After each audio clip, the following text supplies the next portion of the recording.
नमो भगवते वासुदेवाय। अथ 9वा अध्याय। युधिष्ठिर आदींचे भीष्मांच्या जवळ जाणे आणि भगवान श्रीकृष्णांची स्तुती करीत भीष्मांचा प्राणत्याग। सूत म्हणाले, अशा रीतीने युद्धामुळे प्रजेला पीडा झाल्यामुळे राजा युधिष्ठिर भयभीत झाला होता। नंतर सर्व धर्मांचे ज्ञान प्राप्त करण्याच्या इच्छेने तो जेथे भीष्म पितामह शरशय्येवर पडले होते त्या कुरुक्षेत्रावर गेला। शौनकादी ऋषींनो, त्यावेळी ज्या रथाला चांगले घोडे जुंपले होते अशा सुवर्णजडित रथात बसून ते सर्व पांडव बंधू पाठोपाठ गेले। व्यास, धौम्य आदी मुनीही त्यांच्याबरोबर होते। शौनका, भगवान श्रीकृष्ण सुद्धा अर्जुनाबरोबर रथात बसले। तेव्हा त्या सर्व बंधूंच्या सह युधिष्ठिर यक्ष समुदायात कुबेर शोभून दिसावा तसा शोभून दिसत होता।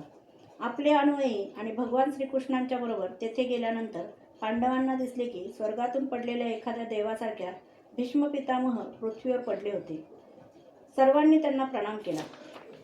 शौनका, भरतवंशाचे भूषण असलेल्या भीष्म पितामहांना भेटण्यासाठी त्यावेळी सर्व ब्रह्मर्षी, देवर्षी आणि राजर्षी तेथे आले होते। पर्वत, नारद, धौम्य, भगवान व्यास, बृहदश्व, भारद्वाज तसेच आपल्या शिष्यांसह परशुराम, वशिष्ठ, इंद्रप्रमद, त्रित, गृहस्थमद, असित, कक्षीवान, गौतम, अत्री, विश्वामित्र, सुदर्शन आणि शुकदेव इत्यादी शुद्ध हृदय असणारे महात्मे तसेच शिष्यांसहित कश्यप, अंगिरापुत्र, बृहस्पती इत्यादी मुनिगणही तेथे आले होते। देश काल निर्णय जाणणाऱ्या धर्मज्ञ भीष्म पितामहांनी त्या थोर ऋषींना एकत्र आलेले पाहून त्यांचा मनाने व दृष्टीने यथायोग्य सन्मान केला। ते भगवान श्रीकृष्णांचा प्रभाव जाणत होते। स्वलीलेले मनुष्यरूप धारण करून तेथे बसलेल्या जगदीश्वराची तसेच हृदयात विराजमान झालेल्या भगवान श्रीकृष्णांची त्यांनी पूजा केली। पांडव मोठ्या नम्रतेने आणि प्रेमाने भीष्म पितामहांजवळ बसले। त्यांनी पाहून भीष्म पितामहांचे डोळे प्रेमाश्रूंनी भरून आले। ते त्यांना म्हणाले, हे धर्मपुत्रांनो, तुम्ही सर्वजण ब्राह्मण, धर्म आणि भगवंताचे आश्रित असूनही तुम्हाला एवढे कष्ट झाले आणि तुमच्यावर एवढा अन्याय झाला। अरे रे, हे तुमच्या वाट्यास यावयास नको होते। अतिरथी पांडूच्या मृत्यूसमयी तुम्ही सर्वजण लहान होता। त्यावेळी मुले लहान असलेल्या कुंती राणीला तुमच्यासाठी बरेच कष्ट सहन करावे लागले। जसे ढग वाऱ्याच्या अधीन असतात त्याचप्रमाणे लोकपालांसहित हे सर्व जग काळरूप ईश्वराच्या अधीन आहे। मला तर असे वाटते की तुम्हा सर्वांच्या जीवनात ज्या अप्रिय घटना घडल्या त्या सर्व त्याचीच लीला होईल। जेथे धर्मपुत्र राजा युधिष्ठिर, गदाधारी भीमसेन, अस्त्रवेत्ता अर्जुन, गांडीव धनुष्य आणि स्वतः श्रीकृष्ण सन्मित्र तिथे विपत्ती याव्याना। राजा या कालरूप ईश्वराची इच्छा कोणीच माणूस जाणू शकत नाही। मोठमोठे ज्ञानी पुरुषसुद्धा याला जाणण्याच्या इच्छेने मोहित होतात। हे युधिष्ठिरा, म्हणून संसारातील या घटना ईश्वरेच्छेच्या अधीन आहेत। त्याला अनुसरून तुम्ही या अनाथ प्रजेचे पालन करा, कारण आता तुम्हीच त्यांचे स्वामी आणि पालन करण्यास समर्थ आहात।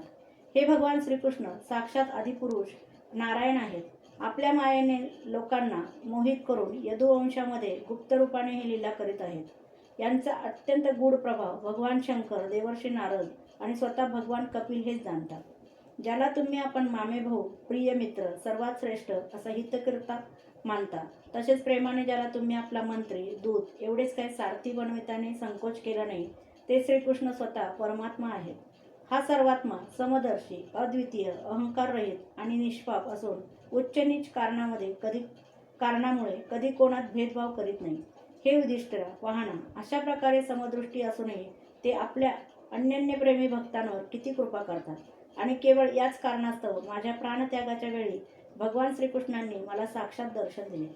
योगी पुरुष भक्तिभावाने श्रीकृष्णात आपले मन गुंतवून आणि वाणीने यांच्या नामाचे कीर्तन करून शरीराचा त्याग करतात। त्यामुळे ते कामना आणि कर्मबंधनातून मुक्त होतात।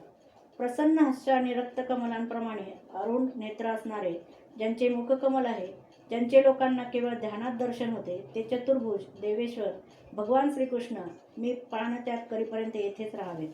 सूत म्हणाले, शरशय्येवर पडलेल्या भीष्म पितामहांचे हे बोलणे ऐकून अनेक ऋषींच्या समोरच युधिष्ठिराने त्यांना नाना प्रकारच्या धर्मासंबंधी विचारले।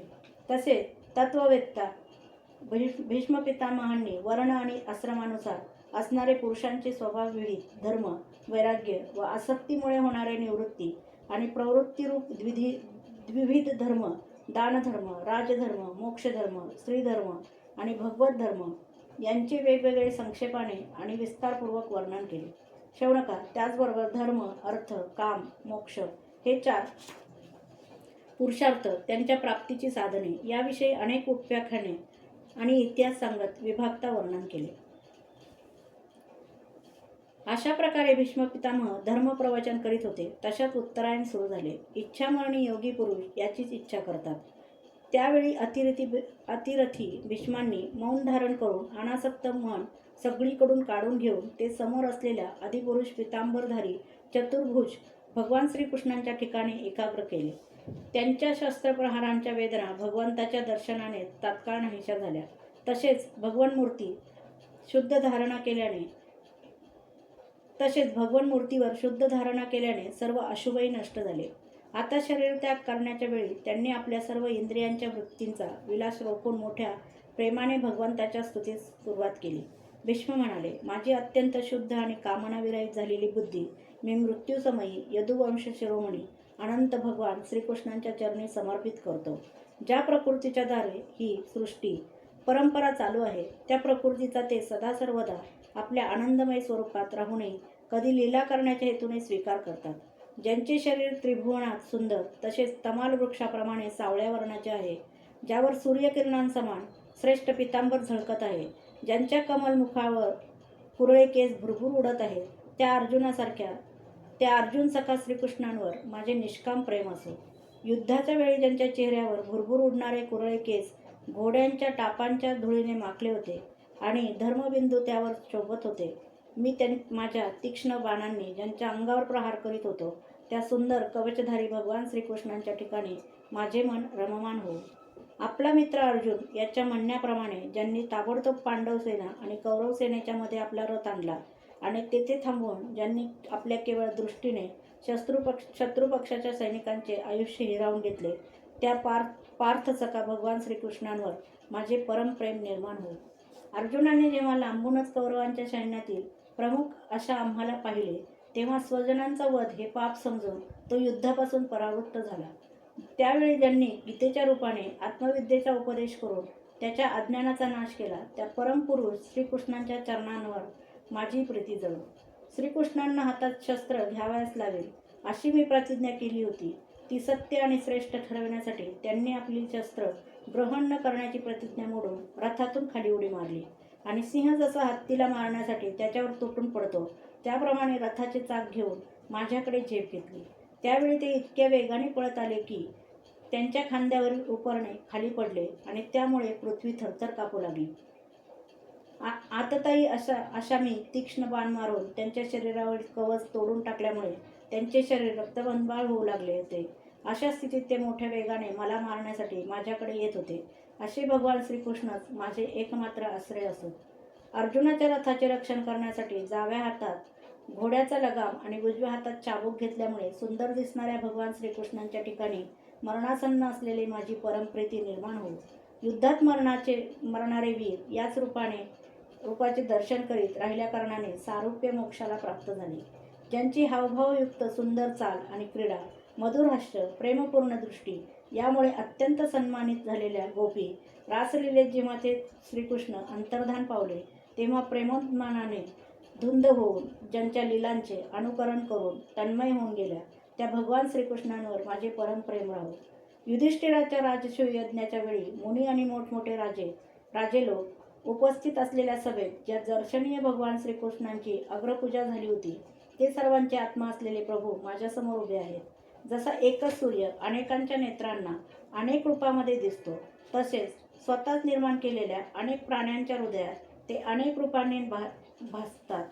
वास्तविक ते एकच आहेत. त्या भगवान श्रीकृष्णांना मी भेद भ्रमाने रहित होऊन प्राप्त झालो आहे.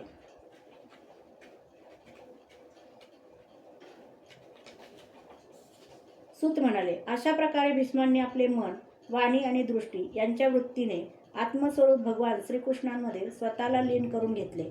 त्यांचे प्राण तेथेच विलीन झाले व ते शांत झाले. त्यांना अनंत ब्रह्मात लीन झाल्याचे पाहून दिवस मावळल्यावर पक्ष्यांचा कलकलाट थांबतो, त्याप्रमाणे सर्वजण स्तब्ध झाले. त्यावेळी देवता आणि मनुष्य नगारे वाजवू लागले. साधू स्वभावाचे राजे त्यांची प्रशंसा करू लागले आणि आकाशातून पुष्पवृष्टी होऊ लागली. हे शौनका, युधिष्ठिरांनी त्यांची अंतःक्रिया करवली. त्यावेळी काही वेळ ते शोकमग्न झाले. त्यावेळी मुनिवर्यांनी मोठ्या आनंदाने भगवान श्रीकृष्णांची रहस्यमय नावांनी स्तुती केली आणि कृष्णमय हृदय झालेले ते आपापल्या आश्रमात परत गेले. तत्पश्चात भगवान श्रीकृष्णांच्या बरोबर युधिष्ठिर हस्तिनापुरात परत आले आणि तेथे त्यांनी आपले चुलते धृतराष्ट्र आणि तपस्विनी गांधारी यांचे सांत्वन केले. धृतराष्ट्राची आज्ञा आणि भगवान श्रीकृष्णांची परवानगी घेऊन समर्थ राजा युधिष्ठिराने आपल्या वंशपरंपरागत साम्राज्याचे धर्माने पालन करण्यास सुरुवात केली. अध्याय 9 समाप्त.